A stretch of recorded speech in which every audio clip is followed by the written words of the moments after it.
কারণ আজকে আমি বিশ্বাসই করতে পারছি না যে আমার গাছে এত সুন্দর গন্ধরাজ ফুল ফুটবে, তাও আবার এত সুন্দর রং। এখন কিন্তু গন্ধরাজ ফুলের সিজন না, তারপরে দেখো কি সুন্দর ফুল ফুটে আছে মাশাআল্লাহ।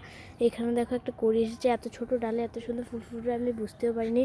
আর গ্রানটা মারাত্মক। এখন থেকে এই গাছটাই আমার বাগানের রাজা হবে। আর রানী গোলাপ, গ্রানটাও কিন্তু খুবই মিষ্টি মাশাআল্লাহ। তোমাদের কার কার কাছে গন্ধরাজ ফুলের গাছ আছে কমেন্ট করে জানিও। আমার তো খুবই মারাত্মক লেগেছে গ্রান। আর কোনো ফুলের মধ্যে এত তীক্ষ্ণ গ্রান আমি পাইনি। খুব সুন্দর, তাই না? সবাই মাশাআল্লাহ বলতে ভুলবেন না। কি সুন্দর, তাই না? আর বাতাসে কি সুন্দরভাবে দোল খাচ্ছে, দেখে আমার খুবই ভালো লাগছে।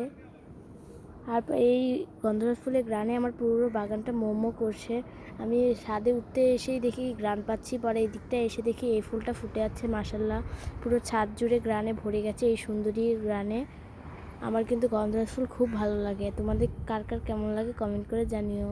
আমি ভেবেছিলাম এটা হলুদ হবে, পরে দেখি না, এটা সাদা হয়েছে। কিন্তু এটাও খুব সুন্দর। হলুদটাও কালেক্ট করবো ভাবছি, ডাল থেকে চারা করে লাগাবো। আজকে পর্যন্ত, টাটা।